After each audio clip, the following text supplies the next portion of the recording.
दोस्तों, जैसा कि 2025 आते ही प्रयागराज में महाकुंभ के साथ यह महाशब्द जुड़ गया है। महाकुंभ के बाद प्रयागराज में महाबाढ़ का यह 5वां नज़ारा मैं आपको दिखा रहा हूँ, क्योंकि प्रयागराज में 5वीं बार महाबाढ़ का महाजल सैलाब आपके सामने दिखाई पड़ रहा है। इस समय मैं हूँ फाफामऊ में। प्रयागराज के फाफामऊ लॉर्ड कर्जन ब्रिज से मैं 5वीं बाढ़ का महाजल सैलाब के साथ साथ महाजल सैलाब भी दिखाते रहूँगा।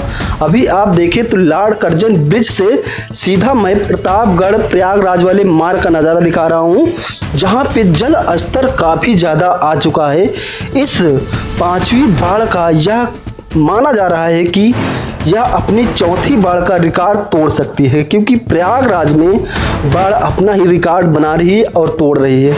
तो अभी इस समय हम पहुंच चुके हैं दारागंज। हम दारागंज का यह नज़ारा दिखा रहे हैं, जहां पर 5वीं बार लोग बाढ़ के कहर में फंसे हुए हैं। अगर हमारे सामने देखें तो यहाँ के चारों तरफ के जो मकान हैं, उन मकानों में इसी तरह चौथी बार भी पानी घुसा था और आज 5वीं बार लोग अपने घरों में कैद हो चुके हैं। तो आज हम आपको यहाँ का पूरा नज़ारा दिखाएंगे, दारागंज की गलियाँ और दारागंज के घरों में किस तरह से जल सैलाब का नज़ारा दिखाई पड़ रहा है। तो इस साइड से मैं टर्न अप करूँ, आपको थोड़ा सा दिखाने का प्रयास करूँ धीरे धीरे।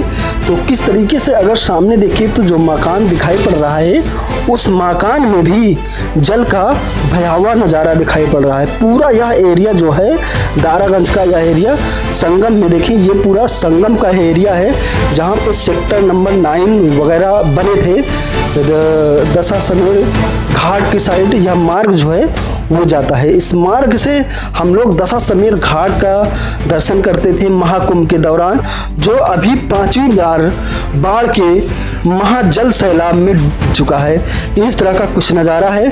अभी आप सोचें कि जो लोग यहाँ पर रह रहे हैं उनकी क्या स्थिति है।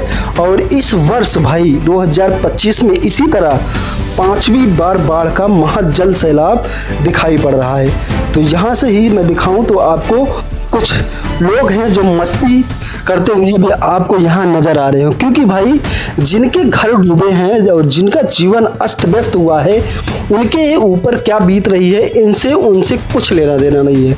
भाई हर एक व्यक्ति अपने अपने हिसाब से सोचता है और अपने अपने हिसाब से जीता है। कुछ लोगों को बाढ़ का आनंद भी है और कुछ लोगों को बाढ़ से दिक्कत या कष्ट या बहुत सारी परेशानियां हैं। रोज़मर्रा का जीवन उनका बेहाल पड़ा हुआ है। इस तरह मैं आपको दिखाने का प्रयास करूं। पूरा दारागंज का यह रिहायशी इलाका है, जिन रिहायशी इलाकों में गंगा का जल स्तर भारी रूप ले चुका है। अभी मैं आपको और आगे ले चलूँ तो यहाँ से थोड़ा नज़दीक आके जूम करके आपको दिखाऊं तो किस तरह से जो घर का पहला यानी कि पहला मंजिला है, उस मंजिले का जो एंट्री गेट होता है घर में जाने के लिए, वह घर का एंट्री गेट के आधे दरवाजे तक पानी आ चुका है। आप देख रहे हैं जहाँ पर आधे दरवाजे तक पानी चुका है। तो इस 5वीं बाढ़ का महाजल सैलाब का इस तरह से नज़ारा है। और अभी मैं गलियों की तरफ आ गया हूँ। गलियाँ देखें तो इस तरह से गलियाँ, ये नहीं कि आप घर से निकल के गलियों से बाहर जा सकते हैं, गलियों में भी आपको नाव के द्वारा सहारा लेना पड़ेगा। और गंदगी भाई जब पानी आ रहा है बहकर, तो चीज़ें भी यहाँ पर बह के आ रही होंगी। तो इस तरह से बहुत सारी चीज़ें आती हैं जिसकी वजह से बदबू भी हो जाता है। इसलिए प्रयागराज नगर निगम की भारी तैनाती है और वो यहाँ की साफ़ सफाई कर रहा है। भाई आप देखें किस तरह से गलियाँ सुनसान, और वहाँ पे दूर देखें तो एक नाव भी आपको दिखाई पड़ रही है। स्कूटी खड़ी हुई है, सामने ये गेट है। तो लोगों को किस परेशानी का सामना करना पड़ा, आप लोग कमेंट